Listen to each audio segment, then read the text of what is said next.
Let me start with a hard truth. Your life does not get better by chance. It gets better by change. But not change in the world, not change in your friends, not even change in your boss or your spouse. It gets better when you get better. You want your circumstances to improve. Fix yourself. I'm not here to point fingers. I'm here to hold up a mirror, because that's what I had to do once upon a time when my life was going nowhere fast. And maybe, just maybe, you're standing in that same mirror today. Your life changes the moment you stop pointing fingers and start pointing the thumb. Responsibility isn't a burden, it's power. The moment you accept full responsibility for your life is the moment you reclaim control. Blame is easy, it's automatic. You stub your toe, you curse the table. Your finances are a mess, and you blame the job. Your relationship is rocky, and you blame your partner. It's a defense mechanism we're all taught from childhood. He made me do it, she started it. We carry that habit into adulthood like an old worn-out coat that doesn't fit anymore, but we keep wearing it because it's familiar. Responsibility isn't about taking the blame for everything that's happened to you. Some things were never your fault. People lied to you, someone broke your trust. A company let you go, a parent walked out. But here's the question that matters more. What are you going to do now? What happens next? That part is in your hands. I once met a man who had lost everything. His business collapsed, he went through a divorce, and his health spiraled. He was in his 50s and had every reason to quit. But I'll never forget what he said to me. I can't control what happened, but I refuse to let it write the rest of my story. He took responsibility not for the storm, but for how he showed up in it. That's what responsibility looks like. It's not passive acceptance, it's active ownership. Your job may not pay enough, but you chose to stay. Your body may not feel strong, but you control what you eat and how you move. Your mind may feel scattered, but you choose what you feed it every day. The victim says, life is happening to me. The responsible person says, life is responding to me. That shift in mindset is the foundation of all change. We've all met someone who carries their story like a badge of defeat. They're still angry at something that happened 10 years ago. Still holding on to the pain of something their father said in 1997. But what they don't realize is that by refusing to let go, they've locked themselves in a prison where the key is in their own hand. Taking full responsibility is not a one-time event. It's a daily decision. Every time you open your mouth to complain, you're outsourcing your power. Every time you make an excuse, you trade progress for comfort. Let's get practical. Imagine you're late to work. Most people say, traffic was terrible. That might be true. But did you leave early enough? Did you plan ahead? You see, the moment you shift from what happened to me to what can I do about it, your brain goes into solution mode. That's when creativity kicks in. That's when your confidence returns. There's a powerful truth that leaders, entrepreneurs, and high performers live by. If it's to be, it's up to me. That's not arrogance, that's ownership. Taking full responsibility also means taking inventory of your habits. Are you where you are because of consistent action or consistent inaction? Your results don't lie. If you don't like the fruit, examine the root. What choices are you making every day? What are you tolerating? Who are you blaming? There's a story of a woman who lost 90 pounds in 1 year. She didn't join some miracle program. She simply said, I stopped lying to myself. She stopped saying, I don't have time, and started waking up 30 minutes earlier. She stopped saying, it's just one cookie, and started asking, will this move me closer to the person I want to become?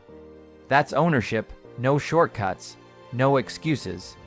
When you take responsibility, you also build credibility with yourself. Every time you follow through, you trust yourself more. And when you trust yourself, you don't need motivation, you have momentum. That's when things really start to shift. You'll lose friends when you start taking responsibility. Some people will get uncomfortable because it exposes their excuses. You'll hear things like, you've changed. Good, that's the goal. If you want to rise, you have to stop hiding behind blame. Responsibility isn't always fair, but it is freeing. It doesn't change the past, it changes you. And when you change, the possibilities begin to multiply. Ask yourself, what am I pretending not to know? Where am I waiting for someone else to fix what I need to face? You already know what to do. The question is, will you own it? Would you like me to expand the next section on upgrade your mindset? In a similar format, you can't build a new life with an outdated mind. Change doesn't begin with a new job, a new partner, or a new location. It begins with a new way of thinking. If your mind is stuck, your life will be too. Most people don't fail because they lack potential. They fail because they're running mental programs that sabotage progress. Your beliefs, your internal stories, your assumptions, they're either empowering you or enslaving you. Your mindset is the filter through which you interpret every moment. Two people can face the exact same challenge and respond in completely different ways. One says, "This is too much." The other says, "This is my training ground." Same situation, different outcome. The difference isn't in the external, it's in the internal. A man once told me, "I'll start when I'm confident." That's backwards. Confidence doesn't come first. Courage does. Confidence is what shows up after you do the thing scared, after you face the fear, after you act in the presence of uncertainty. The mindset of waiting for the perfect moment will keep you stuck in permanent delay. Growth demands movement, not perfection. There's an old saying, you can't pour new wine into old wineskins. In modern terms, you can't upgrade your results without upgrading your operating system. The way you think about time, money, effort, failure, it all shapes your outcomes. If you think effort is pain, you'll avoid it. If you think money is evil, you'll reject abundance. If you think failure defines you, you'll never take risks. People often say, "This is just who I am," but who you are is largely the story you've rehearsed the most. If you tell yourself, "I'm not disciplined," you'll act accordingly. If you tell yourself, "I'm bad with money," your actions will reflect that identity. But here's the truth, you're not fixed. You're programmable, and you're the programmer. Neuroscience proves that the brain is constantly rewiring itself through a process called neuroplasticity. Your repeated thoughts literally reshape your brain's pathways. Every time you choose a new thought, even a small one, you're building a new track, a new direction. The question is, which thoughts are you repeating daily? Are they training you or trapping you? A woman I coached used to say, "I always mess things up." Her relationships failed. Her job performance was shaky. She thought she had a productivity problem. But when we traced it back, what she really had was a belief problem. She was living through the lens of unworthiness. She didn't need a new planner or a better routine. She needed to rewire her story. We started with a simple daily affirmation. I am capable of change, and not I'm perfect, and not I have it all figured out. Just one new belief to stand on. Within months, her actions changed. She stopped apologizing for existing. She asked for a raise. She cut off draining friendships. Why? Because her belief system was no longer dragging her backward. Mindset isn't about lying to yourself. It's about choosing the most powerful interpretation of your reality. Life will throw you setbacks, pain, and problems, but mindset gives you the tools to respond. Victims react, leaders respond. One gives away power, the other reclaims it. Be aware of the language you use. Words shape worlds. If you say, "I have to," you imply obligation. Say, "I get to," and you shift into gratitude. If you say, "I'm stuck," your brain stops looking. Say, "I'm learning," and your mind stays open. These small shifts may seem insignificant, but over time they define how you show up in every area of life. Environment matters too. If your mindset is a fire, your environment is the oxygen. Surround yourself with pessimists, and hope suffocates. Spend time around doers, learners, people who challenge your excuses, and your thinking expands. Change your circle, and you change your ceiling. Most people will defend their limitations harder than they fight for their dreams. They'll argue for why they can't do it. "I'm too old," "It's too late," "I'm not good at this." But none of those are facts. They're rehearsed fears, and the more you repeat them, the more real they feel. You are not your past. You are not your mistakes. You are not your doubts. You are whatever you consistently choose to believe about yourself. And if you want a new life, the most powerful choice you can make is to think differently. Upgrading your mindset doesn't require a complete personality overhaul. It starts with a single question: is this thought helping me or holding me back? If it's not building you, it's breaking you. And if it's breaking you, it's time to let it go. Transformation doesn't come from one big decision, it comes from the daily ones. Discipline isn't something you're born with, it's something you train. You don't need more motivation, you need structure. You don't need more willpower, you need better systems. Discipline is how you build a bridge between who you are and who you want to become. One workout won't change your body, but 100 will. One healthy meal won't fix your health, but eating with intention every day will. Progress isn't a sprint, it's a pattern. People often say, "I'm not disciplined." That's false. Everyone has discipline in something. Some are disciplined in self-sabotage. Some are consistent in excuses. Some never miss an episode of their favorite show or a morning scroll through social media. You already have routines. The question is, are they serving you? Look at how you start your day. That first hour sets the tone for everything. If you reach for your phone before you've reached for your thoughts, you've already given your focus away. If the first thing you do is consume noise, you've lost your space to create clarity. Successful people don't wait to feel like it. They build habits that work even when emotions don't. They don't negotiate with the alarm clock. They don't let the weather decide their effort. They've learned that freedom isn't the absence of discipline, it's the result of it.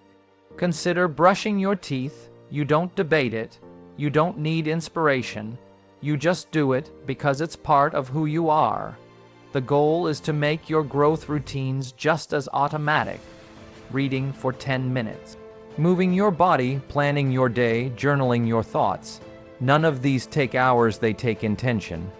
A study from Duke University found that over 40% of daily actions are not conscious decisions, they're habits. That means nearly half of your life is happening on autopilot. Discipline is about programming that autopilot in your favor. Perfection isn't required, repetition is. You'll miss days, you'll fall off track.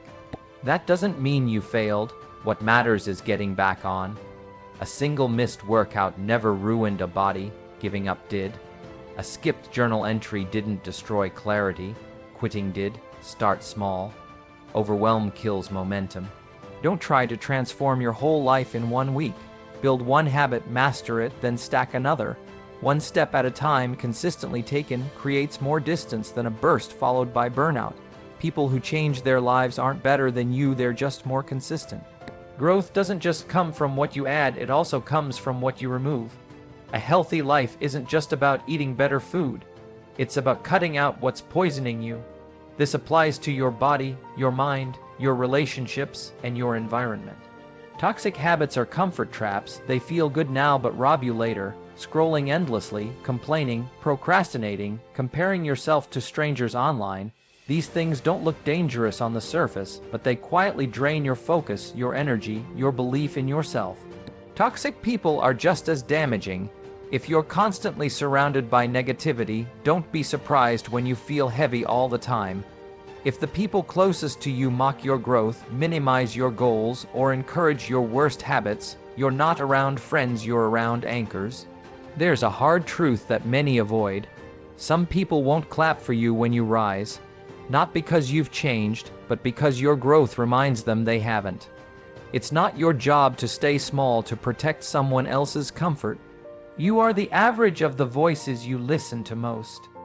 If your conversations are filled with gossip, blame, and fear, that becomes your normal.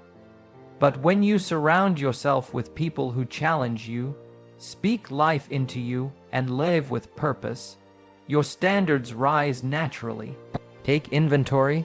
Who do you spend the most time with? What do you watch? What do you listen to? What do you allow into your mind before you go to sleep? Your environment is either fertilizing your future or choking it out. Removing toxicity is only half the work. You also need to replace it with nourishment. Feed your mind with books that stretch your thinking. Listen to people who have walked where you want to go. Fill your space with music, words, and energy that lift you instead of drain you. Upgrade your surroundings. If your home stresses you, clean it. If your phone distracts you, silence it. If your schedule overwhelms you, simplify it. A cluttered environment reflects a cluttered mind. When you create space, you invite clarity. Small changes matter. Swapping 30 minutes of scrolling for 30 minutes of reading adds up. Saying no to one draining invitation gives you energy for what actually matters. Turning off the news and turning on a podcast can shift your entire mood. Removing the toxic and adding the nourishing is an act of self-respect. You're telling the world and yourself that your time, your mind, and your energy are sacred. And they are. What you tolerate determines what you attract. The boundaries you enforce are not walls, they are doors to a better life. Fixing yourself isn't just about setting goals or building routines. It's also about doing the hard work of healing what's under the surface. Because no matter how disciplined or ambitious you become, unhealed wounds will keep showing up in your reactions, your relationships, your habits. You can't outrun what's unresolved. You can bury it in busyness. You can mask it with productivity. You can drown it in distractions, but pain doesn't vanish, it waits. And when you're tired, overwhelmed, or triggered, it resurfaces. Not to punish you, but to get your attention. So many people are chasing success not out of passion, but out of pain. They want the promotion because they never felt good enough. They want recognition because they never got approval growing up. They want to prove something not because they love the process, but because they still feel unseen.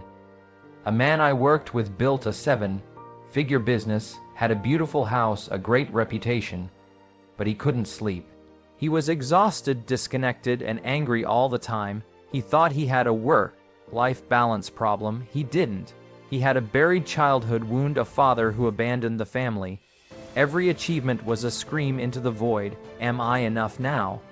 Until he faced that pain, nothing would ever feel like enough. Because unhealed trauma distorts perspective. It changes how you see yourself. It tells you you're broken, weak, less than. And when you believe that long enough, you start building your life around avoiding the truth instead of healing it. Healing doesn't mean forgetting. It means processing. It means being honest about what hurt you and giving yourself permission to feel what you were never allowed to feel: fear, anger, sadness, disappointment. It means rewriting the meaning of what happened, so it no longer defines you. Not everyone needs therapy, but everyone needs healing. It might look like journaling through the pain instead of numbing it. It might mean opening up to someone you trust instead of pretending you're fine. It might be forgiving someone not to let them off the hook, but to set yourself free from carrying the weight. Suppressed emotions become self-sabotage. Repressed memories become anxiety. What you don't face, you repeat. If you keep choosing the same kind of toxic relationship, the same destructive habit, the same emotional roller coaster, it's time to stop asking, what's wrong with me? And start asking, what am I still carrying? Healing isn't weakness. It's strength. It takes courage to stop performing and start revealing. It takes bravery to feel pain instead of avoiding it. But freedom lives on the other side of that honesty. Growth demands discomfort. Comfort is seductive. It whispers, stay here, it's safe, you've done enough, don't push. And if you listen to it for too long, you'll wake up one day wondering where your passion went, where your fire went, where you went. Comfort zones are not physical places, they're patterns. The same routines, the same thinking, the same excuses. They keep you from risk, but they also keep you from reward. They protect you from pain, but they also block you from purpose. Purpose is demanding. It doesn't let you hide. It won't let you stay small. It will ask you to have uncomfortable conversations, face old fears, wake up early, fail publicly, and keep going when nobody's clapping. But it will also give your life meaning, clarity, and deep internal peace. You don't find purpose by accident. You find it by movement, by trying, by doing, by falling, by listening. Purpose is uncovered, not delivered. It rarely comes in a lightning bolt. It comes in small moments when you help someone, when you solve a problem, when you feel lit up doing something that matters more than your own comfort. People avoid purpose because it doesn't feel safe. It asks them to risk judgment, it asks them to be seen, but safety is an illusion when it costs you your soul. You weren't made to coast. You weren't designed to merely survive the week. Comfort will tell you to stay in the job you hate because it pays the bills. Purpose will ask you to start building the skills to leave it. Comfort will tell you to scroll for hours to escape your reality. Purpose will ask you to sit still, reflect, and build something better. Comfort gives you short-term ease. Purpose gives you long-term fulfillment. Choosing purpose doesn't mean you never rest. It means you don't hide behind rest. It means you don't numb out every time things get hard. It means you learn to sit with struggle and still move forward. It means your life is guided by meaning, not just mood.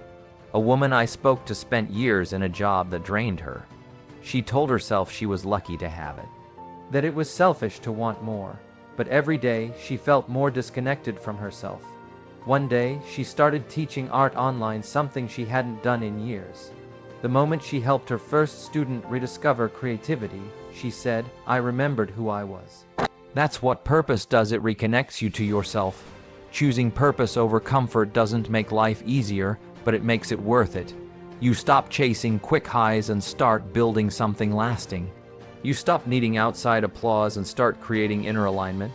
You stop drifting and start driving. You don't have to keep living on autopilot. You don't have to keep settling, blaming, or running from yourself.